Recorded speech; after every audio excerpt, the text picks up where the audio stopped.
You may have just seen a video glitch because I was just turning this on. I had to swap headsets. I use this headset for my cell phone. I was on a remote session with a client and they asked for me to do one more thing, and it was at 8:59 a.m. I said, well, I have a 9 a.m. appointment. And they said, oh, it can wait. It can wait. Normally I have a little bit more of a break between the Fortnite live stream and this live stream. So I gotta get my thoughts refocused here. Let's see, somewhere along here I should have a panel open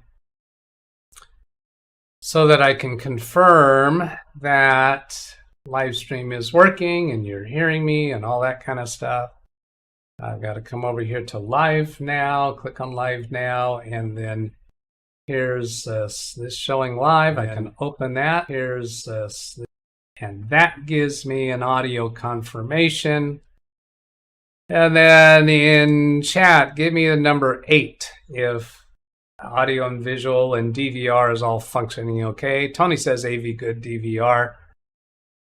I didn't see anything, so there's no evidence against you that my testimony, I was out of the room, didn't see nothing. And got a bunch of 8s there, so that's fine. I hadn't looked at all at chat yet. Nothing there that I need to really do focus attention on. So today's topic, well, I guess I could have pointed that out while I was over here. Windows Daily 39, full image restore experience and more on backup strategies. There appears to be an appetite for more of that. I'm going to add another piece of interaction, I suppose, because I've been doing the chat from the previous stream and comments, but I'm liking this idea here. I'm coming to the comments on my channel, the channel comments, which would include all outstanding comments across all of my videos. Now, when I use the word outstanding, all I mean by that, it doesn't mean they're especially noteworthy. It just means that I haven't clicked thumbs up and heart on them yet. I haven't done that yet because I wanted to keep them in here so I could read them, but I've been neglecting to do that, and I had meant to. So here was from 4 days ago from Dennis saying that he's confused why we're not continuing yesterday's topic. At that point, yesterday's topic was the Macrim Reflect restore operation that I demonstrated while I was at the cabin. And that, I think, was on Friday.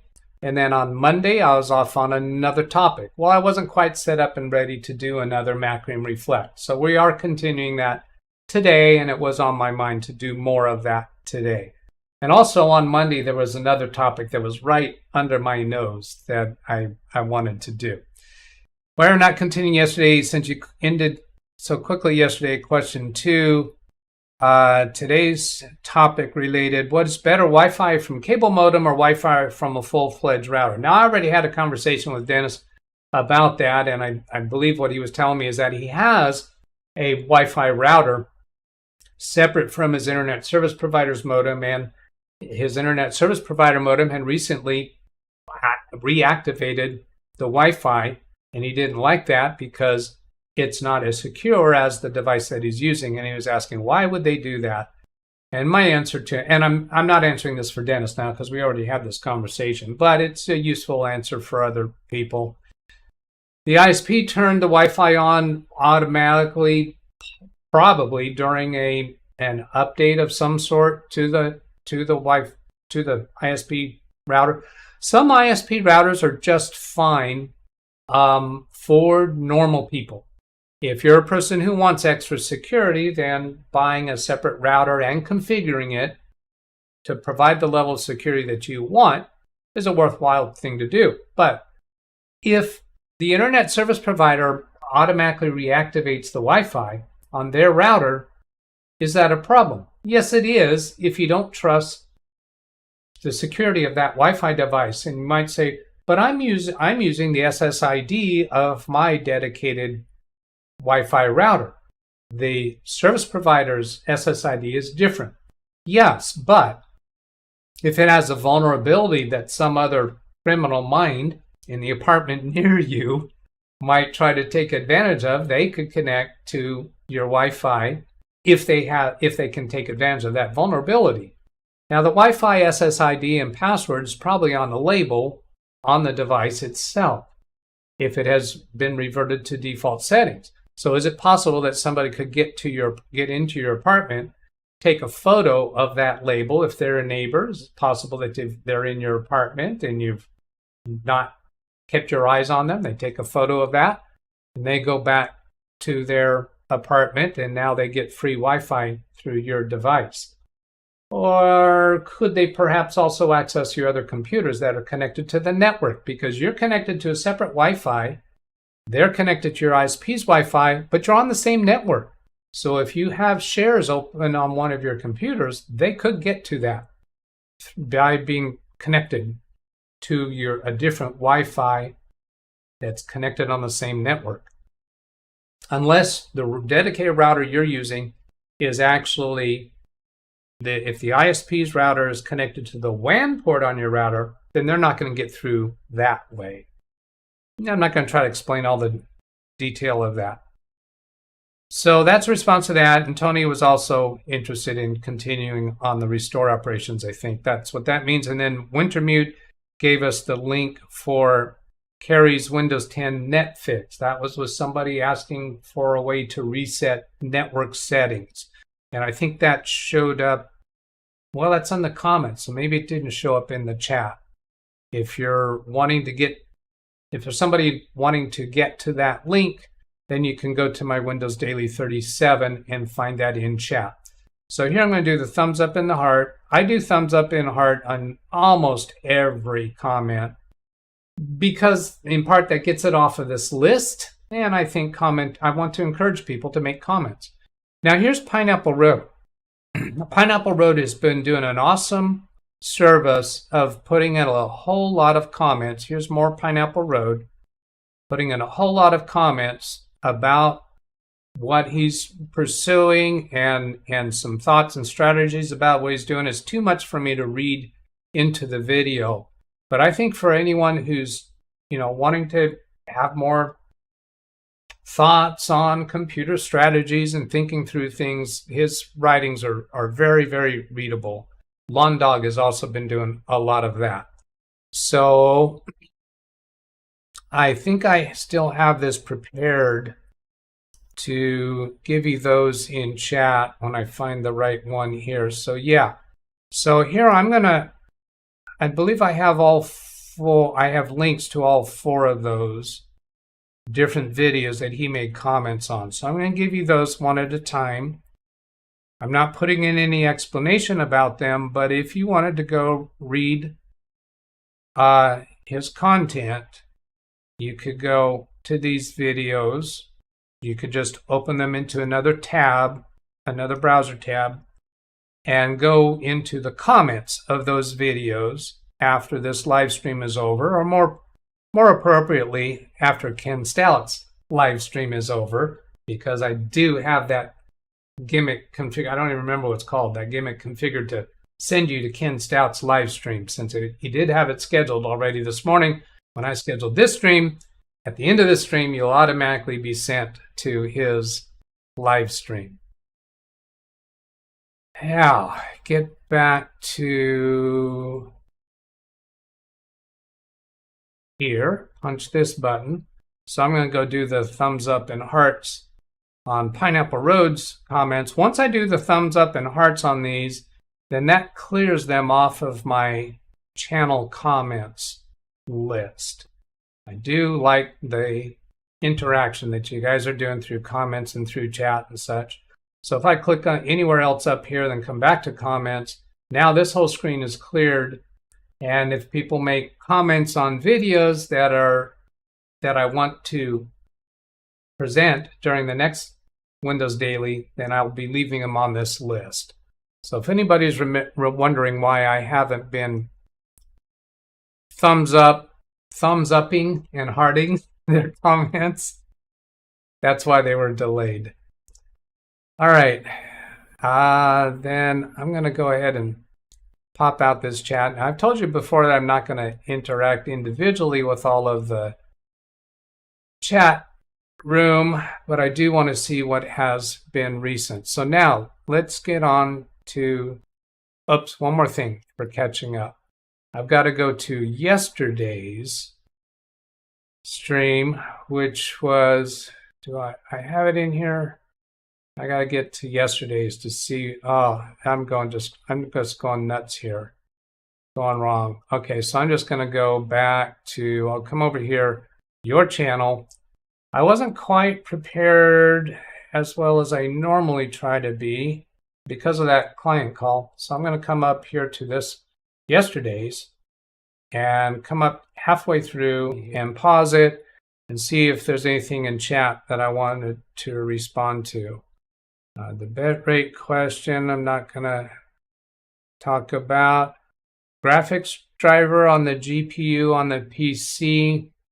And that, for that issue that I was talking yesterday on the weird symptom, I don't think it was the graphics driver in hindsight now. I think what it was is when my client was in bed and he had that external monitor connected, and I have no idea whether the laptop lid was closed or open. I think there was probably in that somehow in that combination of things that was causing the symptom that I demonstrated yesterday that my client has never seen on his computer. So, and I'm thinking he never will because he's not going to be looking at the screen when his computer is in whatever state it was in. And the other piece about it is I don't know what his external monitor was. Whether it's a TV set or whatever. So then looking at, let's see, come back up to the halfway point. There's that graphics comment.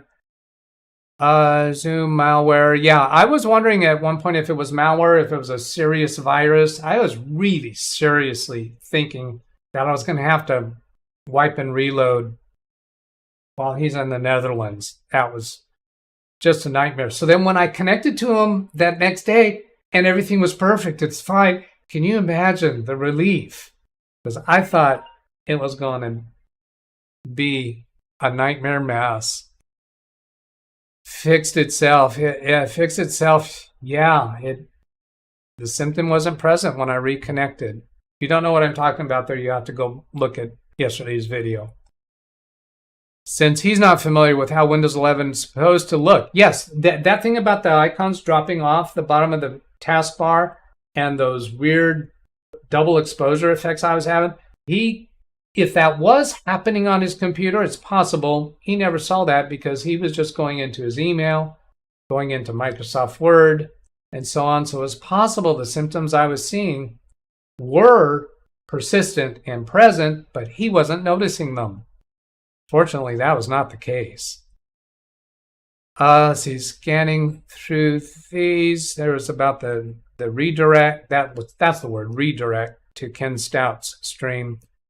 Update, yeah. Oh, and that was the part about updating Zoom. We updated Zoom on his computer, and that fixed his problems with Zoom. And I do think that performing an update on Zoom after the computer had been upgraded to Windows 11 was an important step that needed to be done and did fix something.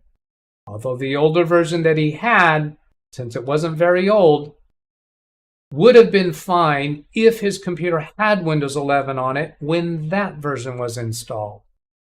Okay, so that gives us a review of yesterday's topic. Now let's get to today. So here I have the HP all-in-one. I demonstrated doing a restore operation while I was up at the cabin, but I couldn't show it all to you. I couldn't demonstrate all of it because I was actually streaming from that computer.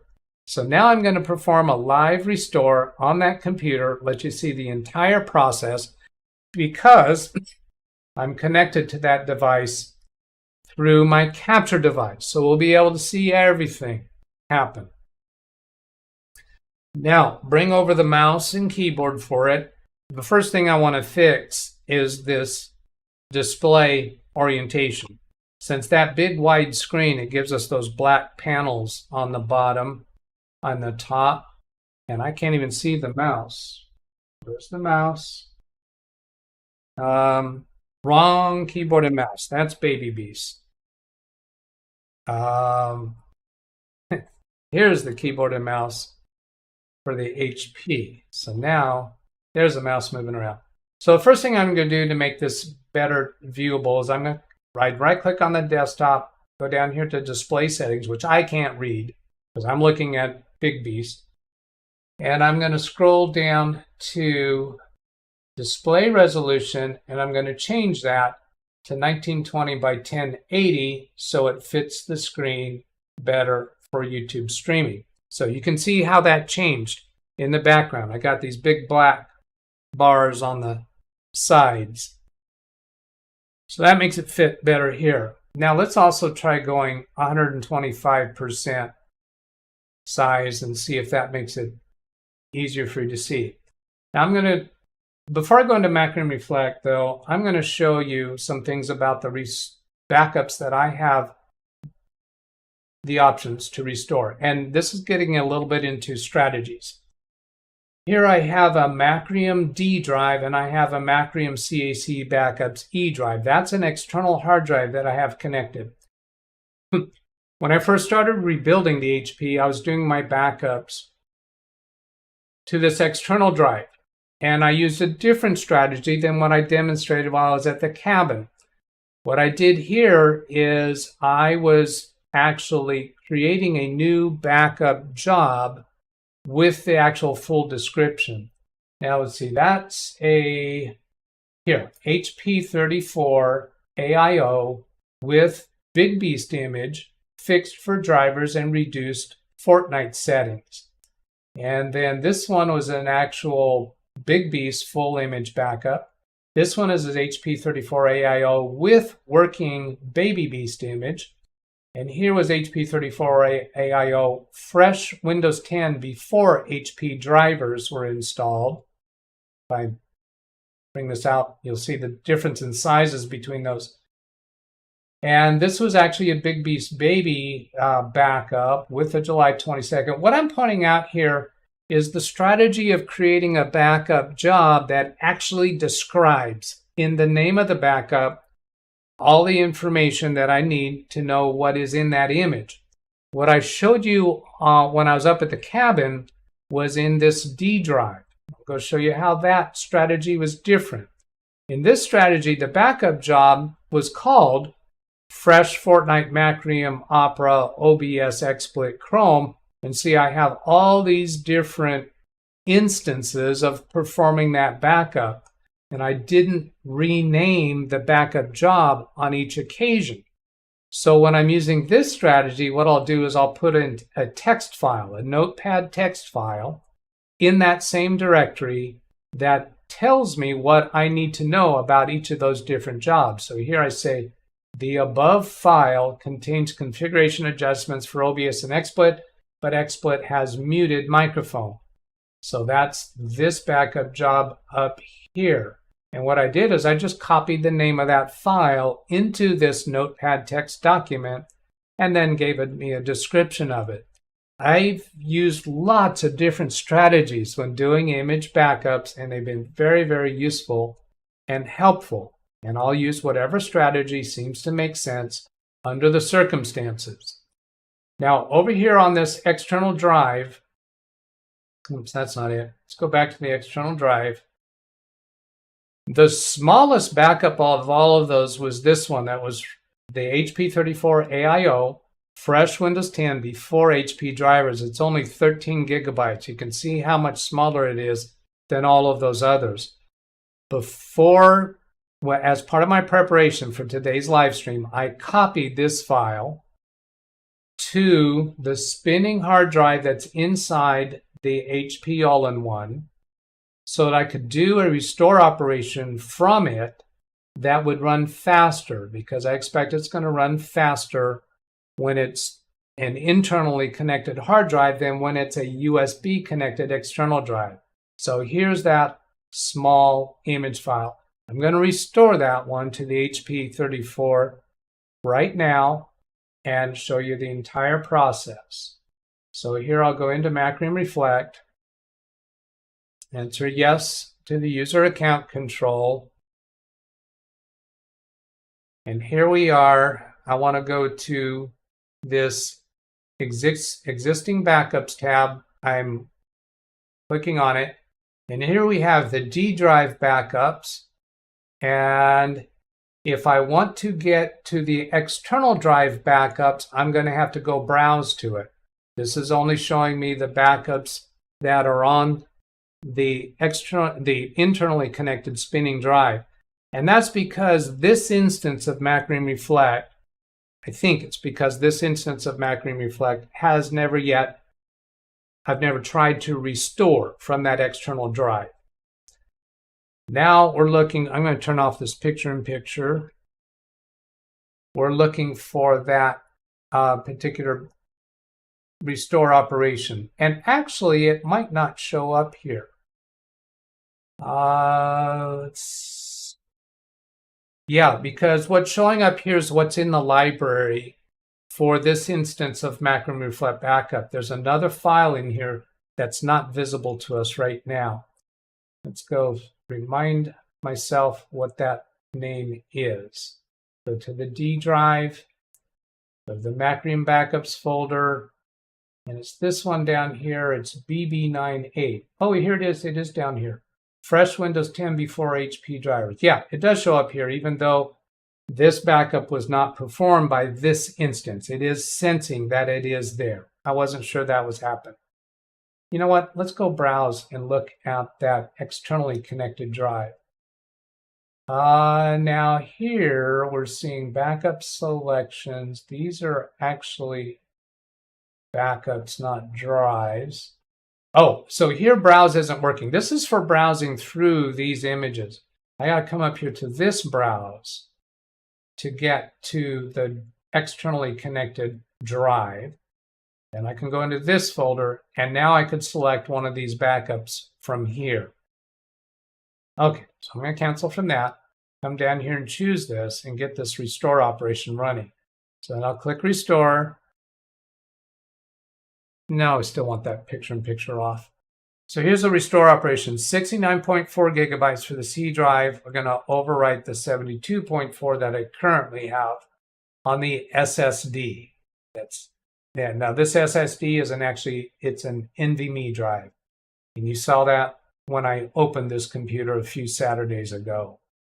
So if I click next, it's automatically going to copy all those partitions down to here because this checkbox is clicked.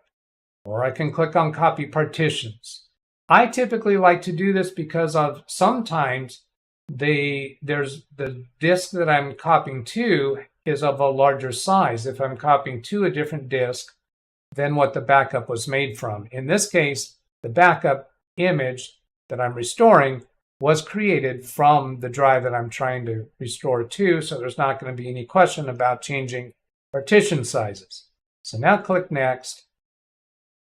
And advanced options, I could come in here and do verify image, but because I have such a high degree of confidence and a low degree of consequences, I'm not doing the verify image in this case.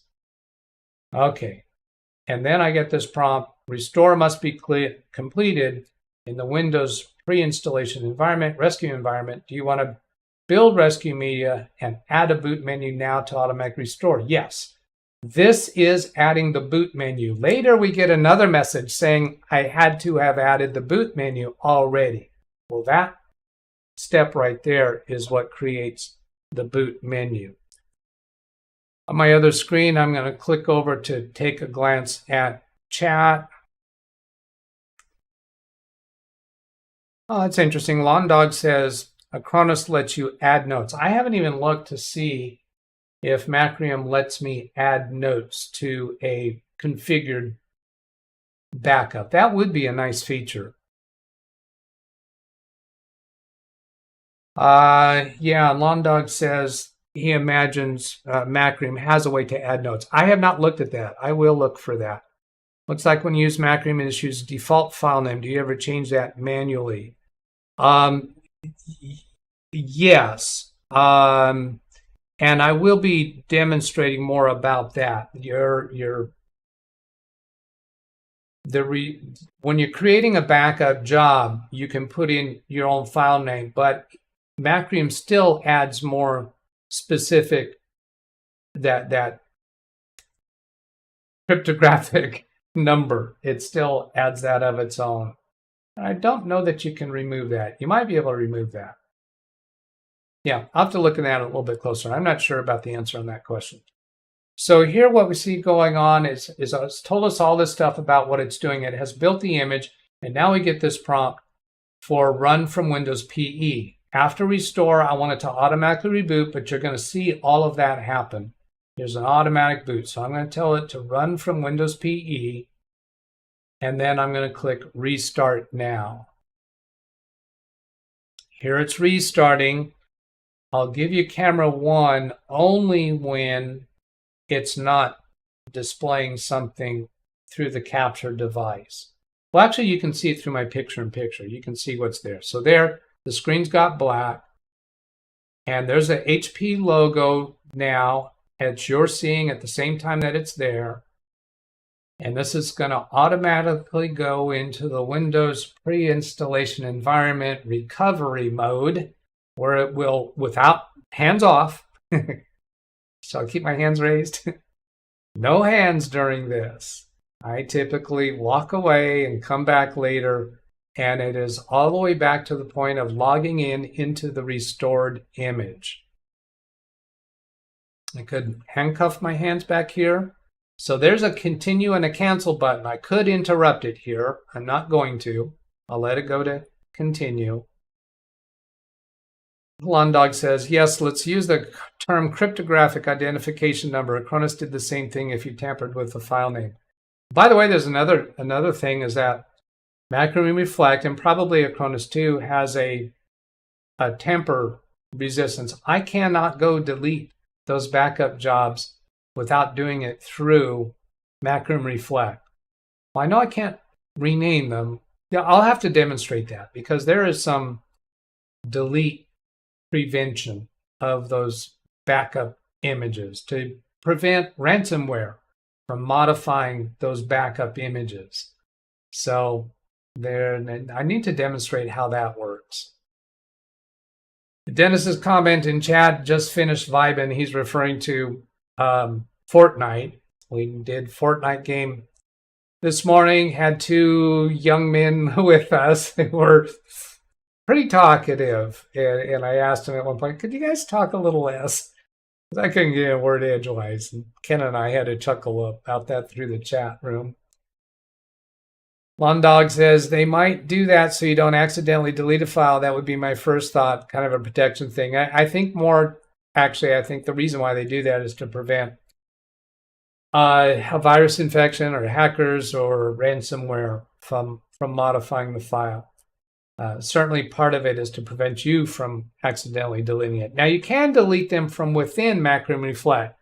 You can go in and browse those and delete them from there. So theoretically, you could accidentally delete it yourself from within Macromedia Reflect, but not by browsing through the drive. And I'm going to have to demonstrate that to really lock that in, but my recollection is that's what it is. I'm keeping my hands visible to you. Jeff Ryman, I've been able to delete Acronis backups with no issue. For your information, the backups were made from the Acronis Linux-based software on a flash drive that you can download directly from Acronis.